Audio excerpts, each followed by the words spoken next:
네, 오늘 하나님께서 우리에게 주시는 말씀 함께 읽겠습니다. 신명기 11장 22절에서 32절 말씀, 저와 여러분이 한 절씩 읽겠습니다.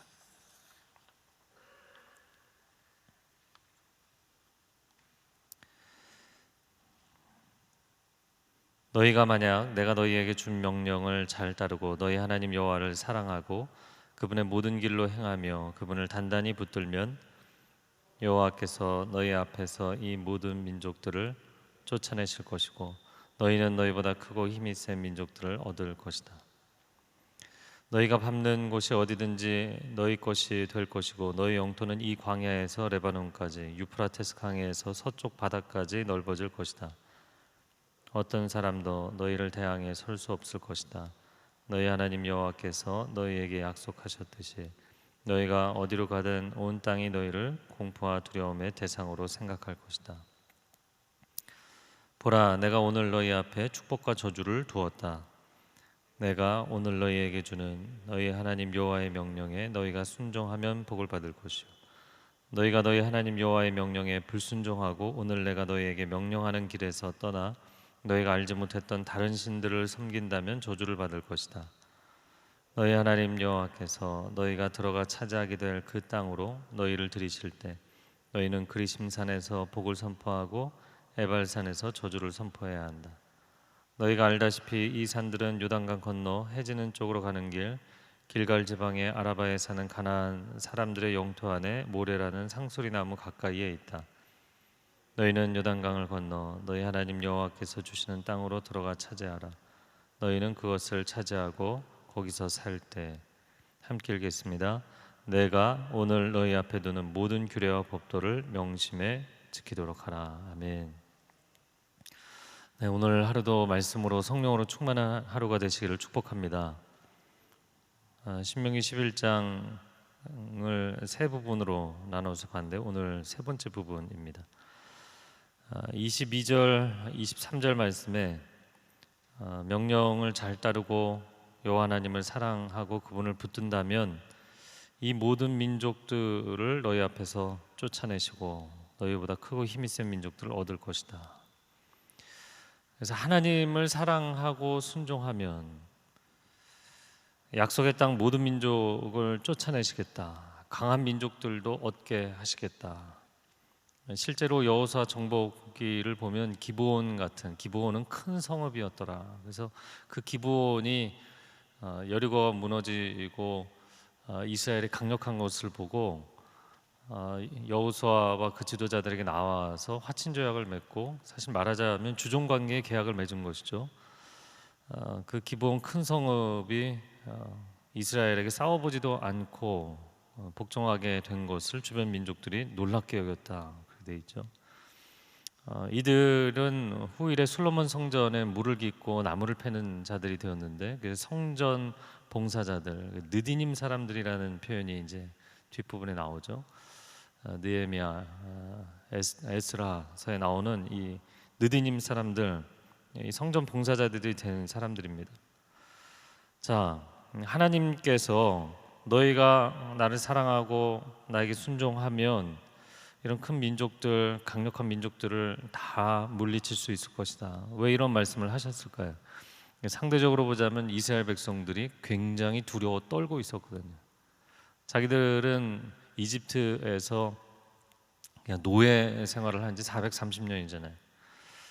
그러니까 주권을 가진 지가 사실은 얼마 안 된 것입니다. 시내산에서 하나님과 언약을 맺고 하나님의 친백성으로 세워지고, 그래서 실제로는 뭐 출애굽할 때 이스라엘이 출애굽한 것으로 표현을 하지만 물론 그 이스라엘의 이름은 야곱의 별칭이기도 하죠. 그러나 이스라엘은 정확하게 얘기하자면 국가명이고요. 그들은 원래 히브리 민족, 종살이를 하던 히브리 민족을 하나님께서 이스라엘이라는 나라로 세워주신 거죠. 그러니까 두려움이 있었어요. 과연 우리가 그들을 이길 수 있을까? 마치 우리 자녀들이 지금 다니고 있는 학급에서 학년에서 잘 다니고 있다가도 이제 그 상급 학교 진학할 때 내가 중학교 가서 잘할 수 있을까? 고등학교 가서 대학교 가서 잘할 수 있을까? 거의 뭐 공부 잘하는 학생들이 많을 텐데 이런 두려움이 있는 것과 마찬가지죠. 또 어른들도 내가 이 분야에 뛰어들어서 과연 내가 이 분야에 기라성 같은 사람들이 많은데 과연 내가 이 분야에서 잘할 수 있을까? 그런 두려움이 있는 것이죠. 그런데 하나님께서 필적할 자가 없게 해주겠다. 다윗도 하나님께서 여호와 하나님께서 그와 함께 하심으로 그 가는 곳마다 승리했다. 그렇게 말씀하죠. 오늘 23절 아래 24, 25절까지 내려가 보면 어떤 사람도 너희를 대항해 설 수 없을 것이다. 하나님이 함께 하시는 사람은 하나님께서 갖고 계시는 그 절대성 때문에 그 하나님의 사람들의 위치가 세상의 사람들과 어깨를 겨루는 우위를 가누는 그런 개념을 넘어서는 하나님의 사람들에게만 주시는 위치와 지위가 있는 줄로 믿습니다. 그래서 신명기 28장에도 계속 말씀하는 것이죠. 너희가 내게 순종하면 너희가 모든 민족 중에서 뛰어난 민족이 되고 머리와 같은 민족이 될 것이다. 할렐루야. 그것은 우리를 높여주셔서 그런 것도 있지만 그것은 하나님과 함께 하는 것 자체가 엄청난 포지션의 상승인 것이죠. 필적할 자가 없게 해주겠다. 유대인들은 사실 굉장히 독특한 민족이잖아요. 사실 땅덩어리로 놓고 보자면 오늘 24절에 그들의 사방 경계에 대한 표현을 주셨는데 땅덩어리로 보자면 굉장히 작은 거예요. 충청남북도 사이즈 정도 되는. 그런데 그 강력한 아랍 국가들에 둘러싸여 있는데 숱한 근현대사의 그 숱한 중동 전쟁들을 치르면서 사방의 아랍 국가들이 다 연합을 해서 싸우고 북쪽에서는 시리아에서 밀고 오고 아래쪽에서는 이집트에서 밀고 오고 그런 엄청난 전쟁들을 치르면서도 중동 전쟁, 1차 전쟁, 2차 전쟁, 3차 전쟁 모세 다양과 같은 정말 탁월한 지도자들이 이스라엘에 나오고 목숨을 걸고 싸워서 군사력 자체는 비교가 안 되는데 열악해도 다 승리를 거뒀거든요. 도대체 어떻게 이게 가능한가? 또 물론 유태인들이 어떤 학습 방법을 하는지 온 세상 사람들이 다 궁금해하는데 그렇게 노벨상을 많이 타고 가장 많이 압도적으로 많이 탔죠. 세계 경제를 실제적으로 움직이는 사람들이다 이야기를 하죠. 희한한 민족입니다. 작은 국가이지만 함부로 무시하지 못하도록 만들어 주시겠다. 그것이 가능한 것은 배후에 누가 계시기 때문인가요? 하나님이 계시기 때문이죠. 하나님이 계시기 때문에 아무리 열악하고 아무리 부족하고 아무리 작은 민족일지라도 하나님이 함께 하시면 하나님의 그 절대성이 그 사람을 붙들고 계시는 거예요. 할렐루야. 오늘 24절 말씀 한번 같이 읽어볼까요? 영토에 대한 말씀인데요. 시작. 너희가 밟는 곳이 어디든지 너희 것이 될 것이고 너희 영토는 이 광야에서 레바논까지 유프라테스 강에서 서쪽 바다까지 넓어질 것이다.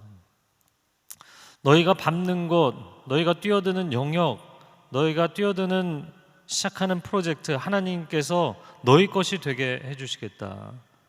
근데 그 영토를 광야에서 레바논까지 광야가 여러 곳이 있지만 그러나 남쪽 브엘세바 더 아래로 내려가면 네게브 아래 이제 바람광야, 신광야, 바람광야, 시내광야, 시나이반도 이 광야가 나오잖아요. 그 광야에서부터 북쪽의 레바논을 얘기하는 겁니다.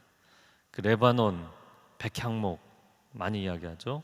레바논 백향목을 서쪽에 있는 해안 도시 두로와 시돈에서 벌목을 해서 올려서 솔로몬 성전을 짓고 왕궁을 짓고 했었죠. 그 레바논 북쪽으로는 레바논, 이게 시리아 오늘날의 이제 시리아 접경이죠. 그리고 아래쪽으로는 광야, 그리고 동쪽으로는 유프라테스 강, 서쪽으로는 지중해 바다 이렇게 표현을 한 겁니다. 그런데 이게 재밌는 게 사실 정직하게 이야기를 하자면 오늘 이 본문의 표현도 굉장히 감격적으로 표현이 돼 있기는 하지만 앞부분에 이집트 땅과 하나님이 주시는 가나안 땅을 비교할 때도 제가 얘기를 했는데, 팩트에 대한 이야기를 했는데, 여러분 동서남북을 놓고 봤을 때 그렇게 넓은 땅이 아니라는 거예요. 이게 뭐 대단히 넓은 땅 같지만 사실 그렇게 넓은 땅은 아니라는 것이죠. 오늘날의 이스라엘 영토를 봐도 뭐 굉장히 작은 땅이거든요. 자, 창세기 13장 14절 15절에 보면 하나님께서 아브라함에게 내가 있는 곳에서 눈을 들어 동서남북을 바라보아라. 내가 보는 이 온 땅을 내가 너와 내 자손에게 영원히 주겠다. 할렐루야.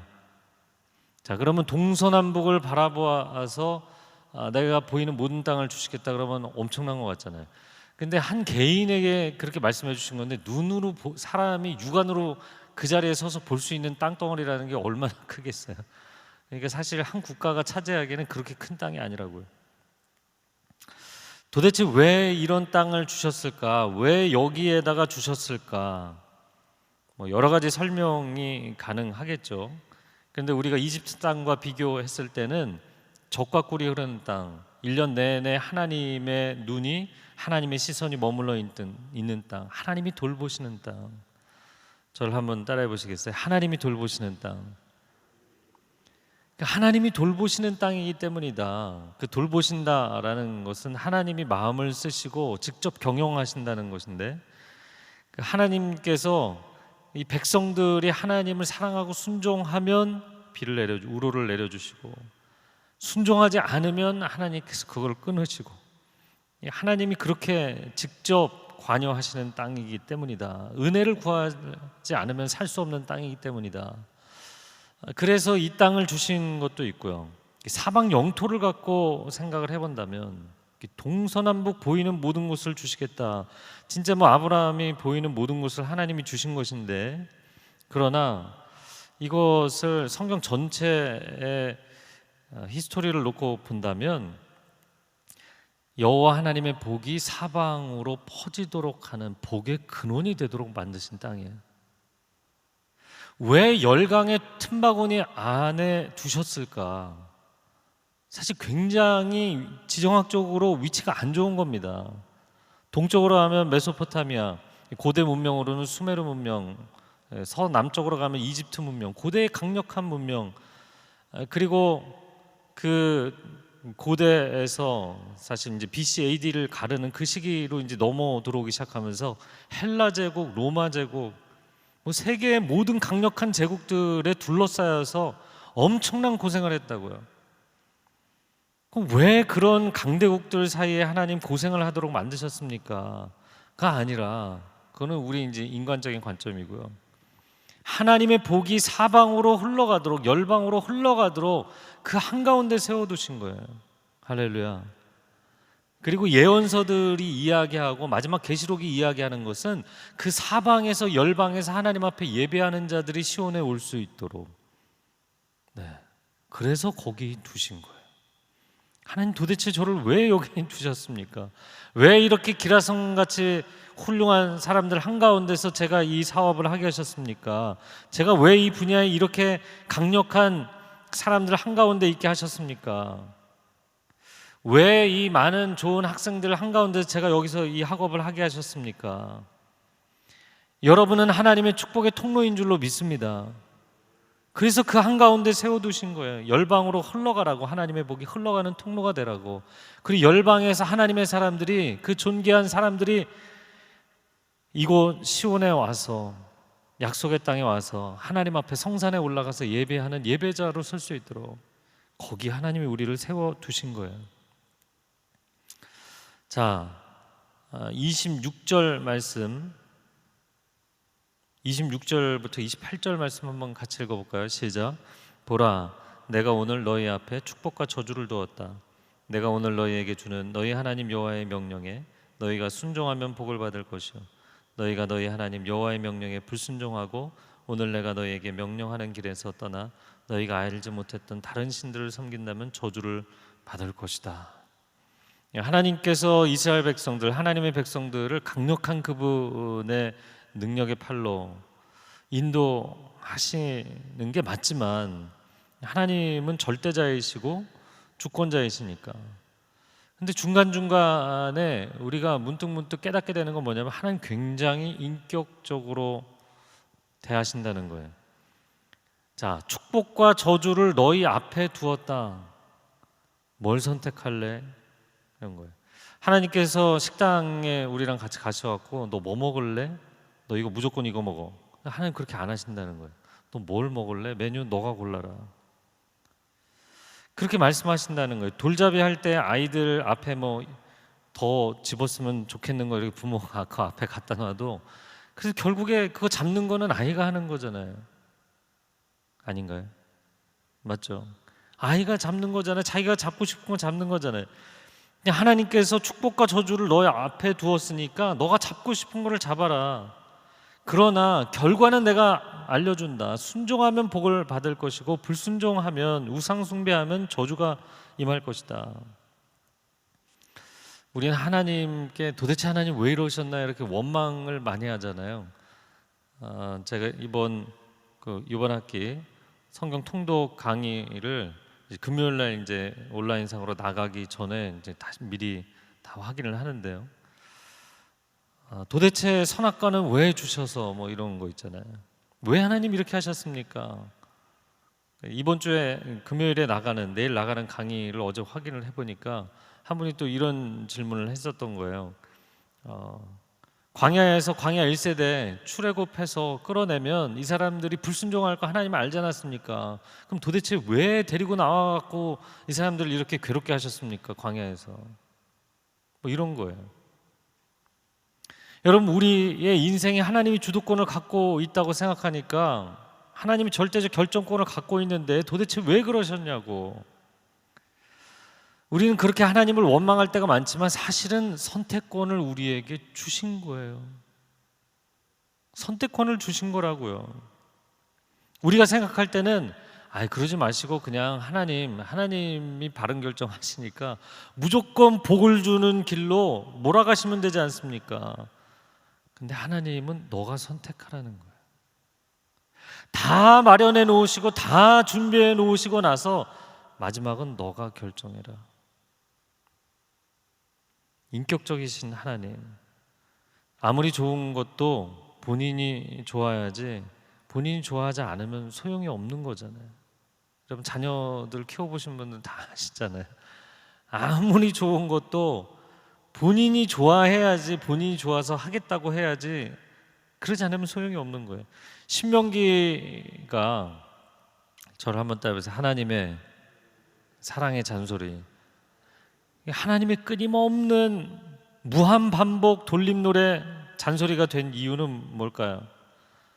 제발 좋은 쪽을 선택해라. 제발 살 길을 선택해라. 그 얘기 반복하고 계시는 거예요. 왜냐하면 그분이 최종 선택을 직접 하시진 않거든요. 그거는 우리가 해야 되는 거예요. 우리가 해야 되는 것이기 때문에.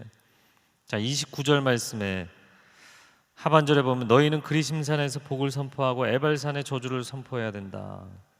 이 축복과 저주를 선포한 아주 상징적인 산들이죠. 그래서 하늘과 땅이 그 약속의 땅 중부 지역의 중심 지역에 서 있는 땅이거든요. 산들이거든요. 그러니까 하늘과 땅이 증인이 되게 하고 약속의 땅이 증인이 되게 한 거예요. 우리가 하늘과 땅을 하나님 지으셨기 때문에 우리가 하나님께 어떻게 반응하느냐에 따라서 하늘과 땅이 다르게 반응한다는 말씀을 어제 봤죠. 지리적으로는 남부에 있는 유다 지파가 받은 땅의 그 예루살렘으로부터 북부 갈릴리 정중앙 거리로 놓고 보면 양쪽에서 딱 중앙에 위치하고 있습니다. 요한복음 4장에 수가성 여인이 예수님께 그런 질문을 하잖아요. 우리 조상들은 이 산에서 예배하고 당신들 유대인들은 예루살렘에서 예배하라고 하는데, 이런 질문을 하잖아요. 그때 이 산이 그리심산이죠.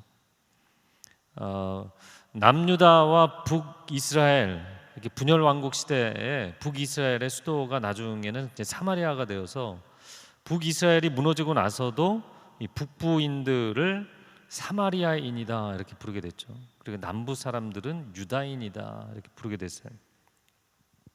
오늘날에도 이 그리심산의 사마리아인들이 자기네들 방식의 유월절을 지키는 것으로 상당히 유명하죠. 그러니까 그들에게는 남부에 있는 예루살렘처럼 굉장히 중요한 성산이 된 것이 그리심산입니다. 자, 그렇게 축복과 저주를 선포하면서 너희 세대가 기억을 하고 너희 자녀 세대가 기억을 하고 그 땅이 기억을 하고 하늘이 기억하고 그렇게 모두가 기억을 해야 된다라고 말씀을 하셨어요. 자, 31절 32절 말씀을 보면 여호와께서 주시는 땅으로 들어가 차지하거든 거기 살 때 모든 규례와 법도를 명심해 지키도록 하라. 또 똑같은 얘기 같지만 조금 각도를 바꿔서 얘기한 겁니다. 자, 너희가 하나님의 말씀에 순종하면 약속의 땅에 들어갈 수 있다 얘기하셨는데 이번에는 약속의 땅에 들어가면 기억하고 순종해라. 이게 또 계속 반복이 되는 거예요. 하나님께 순종해야만 하나님께서 주신 약속을 얻을 수 있고 그 약속을 얻는 날에 이제 난 약속 얻었으니까 난 이제 마음대로 살아야지가 아니라 그 약속을 얻으면 그때 다시 그 하나님의 약속을 기억하고 말씀대로 순종하며 살아야 된다. 최근에 많이 이제 안정세가 되긴 했지만 여전히 여러분 조심하셔야 되는데 코로나 방역 때문에 끊임없이 공지 문자가 계속 하루에 6번, 7번 깜짝깜짝 놀랄 때가 많았는데 수시로 왔었잖아요. 왜 그렇게 하는가? 좀 느슨해지려고 하면 다시 경각심을 불러일으키는 거죠. 긴장을 늦추면 안 됩니다. 어제 퇴근하면서 이제 라디오에서 들어보니까 감염학 전문가가 그런 얘기를 하더라고요. 사스나 메르스 때는 종식이라는 표현을 썼는데 코로나는 종식 개념이 없을 겁니다. 이렇게 얘기를 했어요. 무슨 얘기냐면 이거는 종료가 되지 않는다는 거예요. 앞으로 독감처럼 감기처럼 그냥 함께 가게 될 거라고. 인류사와 이게 함께 갈 질병이 돼버렸다. 그러니까 계속 주의를 기울여야 되는 거죠. 2-3달 동안 그렇게 감염병 전염되는 것을 확산되는 것을 방지하기 위해서 노력을 하는데도 2-3달이 엄청나게 피곤했잖아요. 근데 이거를 그런 주의를 기울이는 것을 평생 한다면 자녀 세대에서 그 다음 세대 계속 해야 된다면 결코 쉽지가 않은 거죠. 그러니까 어떻게 해야 되겠어요? 백신을 그래서 개발해야 되는 거죠. 치료제 개발도 중요하고 백신 개발도 중요하다. 어제 전문가 그런 이야기를 하더라고요. 백신을 개발해서 면역력을 가져야 되는 거죠. 여러분, 죄에 대한 면역력, 사실 신명기에서 끊임없이 반복해서 말씀에 순종해야 된다, 순종 안 하면 큰일 난다, 이게 계속 하고 계시는데 이게 첫 번째 언약이라면 새 언약은 무엇인가요? 우리에게 그 하나님의 언약을 우리의 마음에 새겨주시고 새 영을, 성령을 부어주셔서 이 말씀이 우리 안에 들어오게 되는 것, 지면이 아니라 내면에 새겨지게 되는 것, 그리고 그 말씀을 지키려고 하는데도 마음 가운데 싫은 게 아니라 내 마음에 하나님의 말씀을 사랑하고 기뻐하고 하나님 뜻대로 살고 싶어지는 마음을 성령님이 허락하시는 것, 할렐루야. 이게 새 언약입니다. 이게 백신이 들어오고 죄에 대한 면역력이 생기고 우리 안에 건강하게 살고 싶은 의욕이 있어야 사실 승리하는 거예요. 세상에 질병의 종류가 얼마나 많습니까? 오늘날 의술이 엄청나게 발전했어도 그게 무슨 병인지 밝혀내고 치료할 수 있는 게 10%도 안 된다는 거잖아요. 여러분, 이 상황 가운데도 날마다 우리가 살고 있는 건 하나님이 우리의 생명을 지켜주시기 때문인 줄로 믿습니다. 우리에게 살 길을 선택하라. 여러분, 말씀을 사랑하고 사모할 뿐만 아니라 이제 새 언약의 개념으로 이야기를 하자면 성령 충만하시기 바랍니다. 하나님의 언약을 내 마음에 품고 살아가고 싶은 마음을 갖게 해주시는 분이 성령님이세요. 이 새벽에 함께 기도하겠습니다. 기도할 때 하나님, 제가 말씀을 읽을 때 그냥 말씀을 지식으로 나의 선 이해로 선 경험으로 이것을 깨달으려고 하는 것이 아니라 이 말씀이 성령의 감동하심으로 깨달아지고 이 말씀을 성령의 감동하심으로 사라지고 싶어지는, 하나님, 그러한 역사가 내 안에 일어나게 하여 주옵소서. 그런 분들은 자리에서 일어나서 기도하시면 좋겠어요. 말씀으로 충만하고 성령으로 충만한 사람이 되게 하여 주옵소서. 하나님의 언어가 내게 임하고 하나님의 영이 내게 부어지게 하여 주시옵소서. 두 손을 들고 주여 삼창을 기도하겠습니다.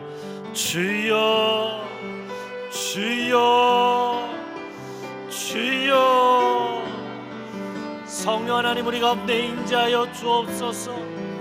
하나님의 언어가 우리의 귀에 들리고 우리의 눈에 보이고 우리의 마음에 깨달아지는 역사 있게 하여 주옵소서. 할렐루야, 할렐루야. 성령 하나님, 인자하여 주시옵소서. 감동하여 주옵소서. 우리의 영혼을 일깨워 주시옵소서. 하나님의 아들 딸들이 깨어 일어날지어다. 성령으로 충만할지어다. 하나님의 영의 감동하심 가운데 들어갈지어다. 성령의 사람으로 살아갈지어다. 바람이 어디서 와서 어디로 가는지 알지 못하는 것처럼 하나님의 사람들을 세상이 이해하지 못하고 감당하지 못하는, 세상을 압도하고 세상을 이끌어갈 수 있는 사람들이 되게 하여 주옵소서. 오 하나님, 세상에 필적할 자가 없는, 세상이 감당치 못할, 세상의 기라성 같은 많은 훌륭한 사람들이 있을지라도 하나님께서 존귀하게 세워주시는, 하나님이 높여주시는 존귀한 사람들, 거룩한 하나님의 사람들로 살아가게 하여 주옵소서. 성령님 임하여 주옵소서. 성령님 충만히 임자하여 주시옵소서. 할렐루야. 나리야라 카라메라 사라메라 카라메. 성령 하나님 임자하여 주시옵소서. 충만한 하나님의 영으로 임자하여 주사 강물이 흘러가는 것처럼 에스겔 환상처럼 놀라운 하나님의 사람들로, 열방을 살리는 사람들로 살아가게 하여 주시옵소서. 하나님, 나를 왜 이 땅에 세우셨습니까? 이렇게 사방으로 우겨쌈을 당하도록 하셨습니까? 하나님, 세상적인 관점으로 우리의 인생에 대해서 절망하지 않게 하여 주옵소서.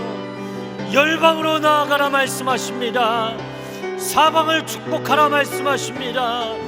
축복의 통로가 되어 살아가라 말씀하십니다.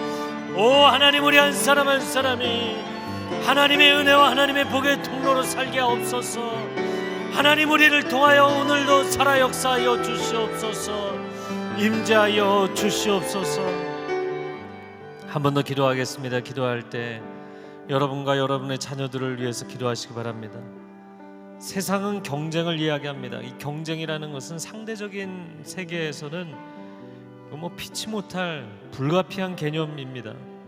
경쟁을 하지 않을 수 있는 분야가 어디 있겠어요? 모든 분야가 어떤 영역이든지 다 경쟁인 거예요. 게다가 이 대한민국이라는 사회는 너무 사람들이 속도나 성과주의, 결과주의, 땅도 좁은데 사람도 많은데다가 막 경쟁이 치열하잖아요. 오늘날 이 현대 사회라는 것도 경쟁이 치열하잖아요. 그러나 경쟁으로 내몰리면 반드시 세속주의에 빠지게 돼 있고, 경쟁으로 내몰리면 반드시 물질주의에 빠지게 돼 있습니다. 경쟁에 내몰리면 하나님으로부터 멀어지게 돼 있어요. 하나님은 경쟁하라고 말씀하신 적이 없습니다. 하나님은 복의 통로가 되라고 나를 여기 세우신 줄로 믿습니다. 하나님의 사명자로 세우신, 경쟁자가 아니라 사명자로 세우신 것입니다. 나는 세상 사람들과 어깨를 겨누는 그런 관계로 살아가는 것이 아니라 나를 부르신 하나님, 하나님이 주신 사명을 이루기 위해 살아가는 것입니다. 내 인생에 대해서 하나님 앞에 대답하며 사는 것입니다. 오 하나님, 우리 자녀들이 그런 사명감으로 살게 하여 주옵소서. 우리가 그런 사명감으로 살게 하여 주옵소서. 축복의 통로로 살게 하여 주옵소서. 우리 두 손을 들고 주여 삼창을 기도하고 개인 기도하겠습니다. 주여, 주여, 주여.